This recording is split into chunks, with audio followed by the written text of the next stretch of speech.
Hey guys, it is John C. Morley here, serial entrepreneur. Welcome to IFYL. I am so happy that you popped in with us tonight. If you're new, grab your smartphone and, of course, launch your camera app.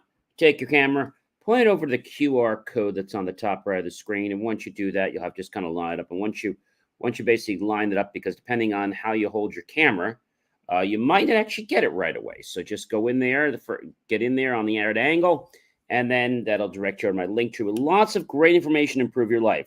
Help keep our content free, John's Daily National Day video, JCM Academy TikTok, John's recent articles, John Simula Serial Entrepreneur, IFYL channel, and there's so much more stuff. So you're going to want to check that out. Before we get in our master topic, you know how we roll. Every week we start on a Saturday. We roll all the way through the week and we finish up on a Friday. We have another great master topic this week. Thank you so much for being here. Really do appreciate you. And I want to thank our friends, colleagues, and wonderful associates for coming back. Do you know, we are almost at a very important milestone, ladies and gentlemen. Next month is going to mark our birthday for IFYL. I mean, that's going to be pretty cool. And our birthday is actually the end of December. So had a little peanut butter there. So it was kind of bothering me. But anyway, we have a lot of great stuff to share with you tonight. And so let's get right into the master topic, shall we, everyone? You ready for it? Here it is. How to Create Balance Series, episode 2.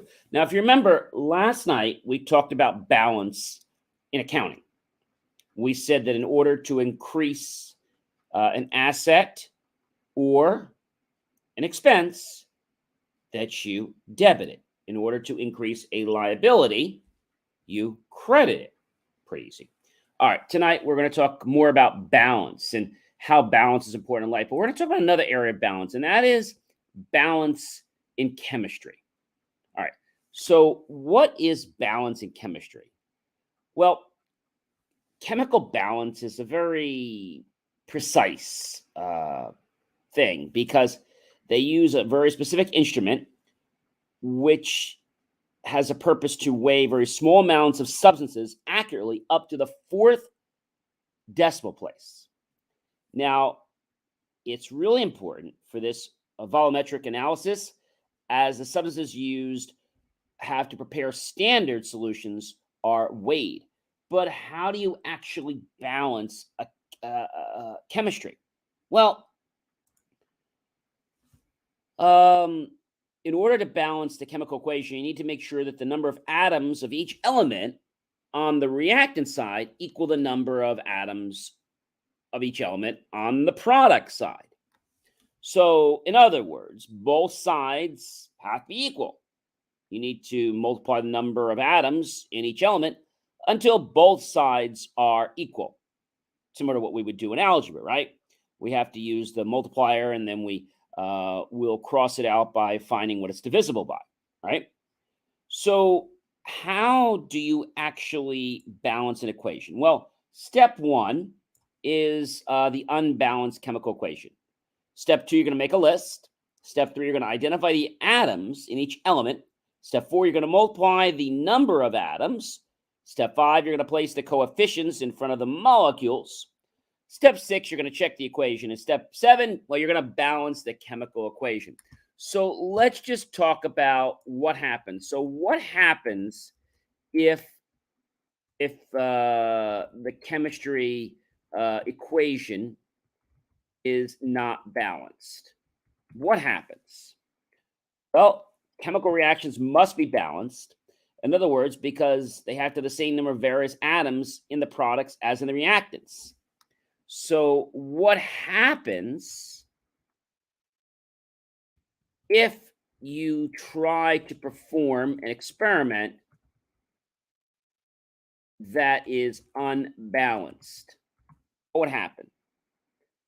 Well, unbalanced forces can cause reactions, and they're not always great reactions. They can be big chain reactions. So we'll talk more about forces and actions with Newton tomorrow. I'll give you a little bit of a cat out of the bag. I usually don't do that, but tomorrow we're going to talk about balance in nature. So balance is something that we have to adapt to? What happens if we don't adhere to balance? Well, then we're going to be disappointed with the results, right? If we don't balance in accounting, well, our books are going to be lopsided. And our books are lopsided, then we're not going to know whether we have profits or we have losses. And that could be a really big problem for the government, for the IRS, for the state. So we always want to operate in a balanced fashion. In chemistry, we always want to operate in a balanced fashion. So, what else can we learn about chemistry and being balanced? Well, I think the biggest thing is that the balance of the chemical equation is done to satisfy the law of conservation of mass. In other words, the total mass of all products of the reaction in a chemical reaction is equal to the total mass of all reactants. So the total mass of all products of the reaction in a chemical reaction, let me say that again, the total mass of all products of reaction in a chemical reaction is equal to the total mass of all the reactants. Pretty cool. But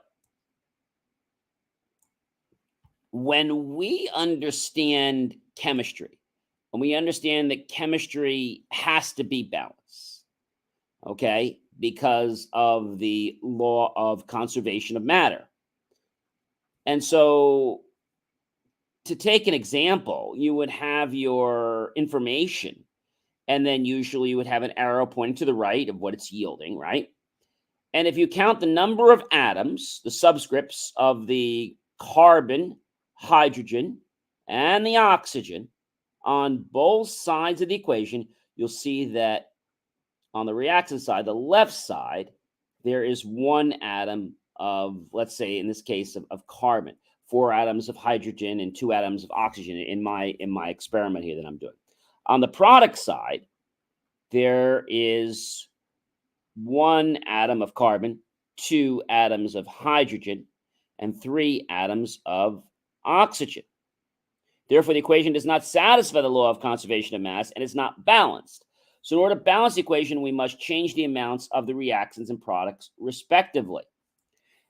And so just understanding chemical balance goes back to something I think you're all going to appreciate, and that is the fact that our lives need to be in balance. Now, I know so many people that they never get their life balanced until they get a lot older.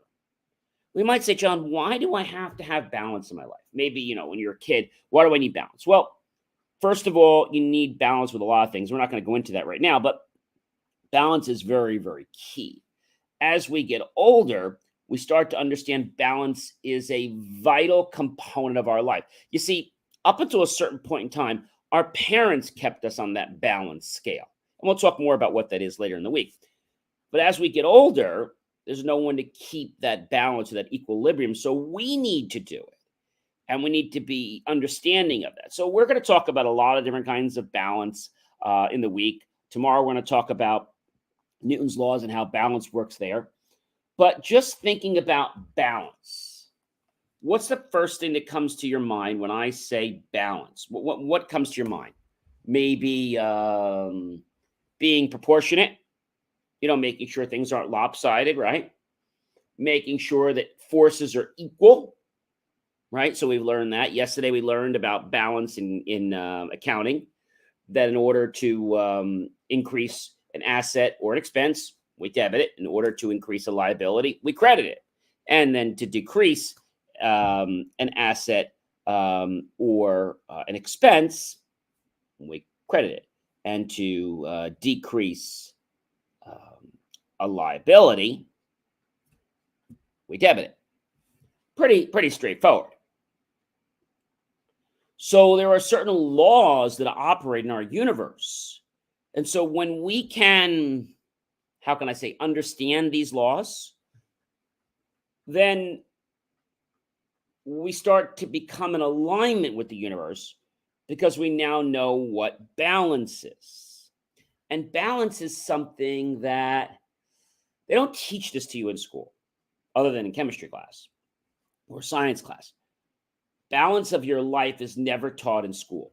Balance of your life is taught in the real world. Now you might say, John, this is getting a little bit deep for me. I get that it's getting deep for you, but as you get older, balance becomes a key ingredient to the determination of whether you're successful or not. You know, the people that are in balance with their life are actually extremely successful.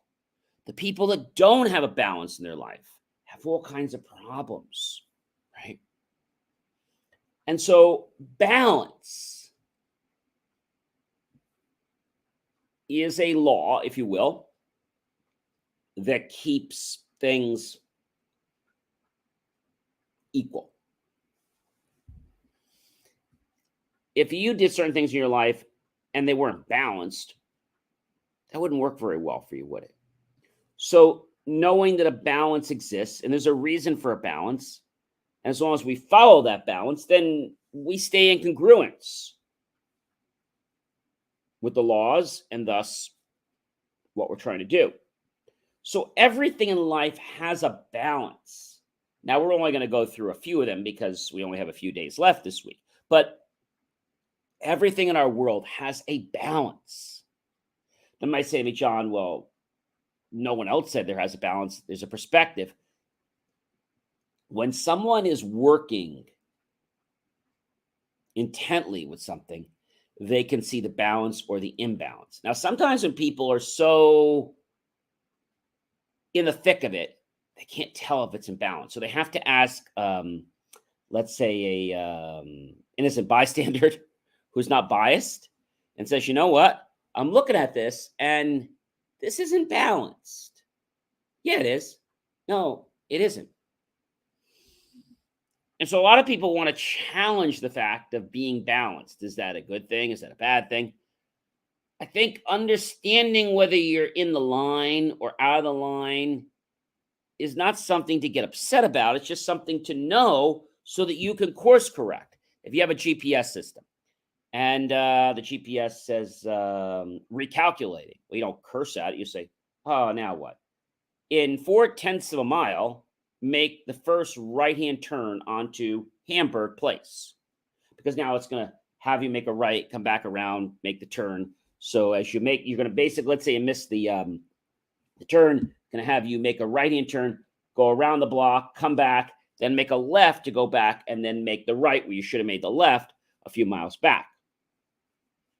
But if we didn't know and if we didn't respect balance, then our life can get, let's say, chaotical. And too much chaos in our life can cause stress. So you just learned something else pretty important. When we have balance, guess what we have less of or none of? We don't have stress.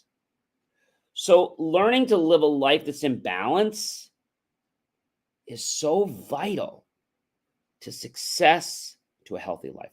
We're going to talk more about this, so don't worry. I hope you like, love, and support the channel. Definitely, ladies and gentlemen, please comment below.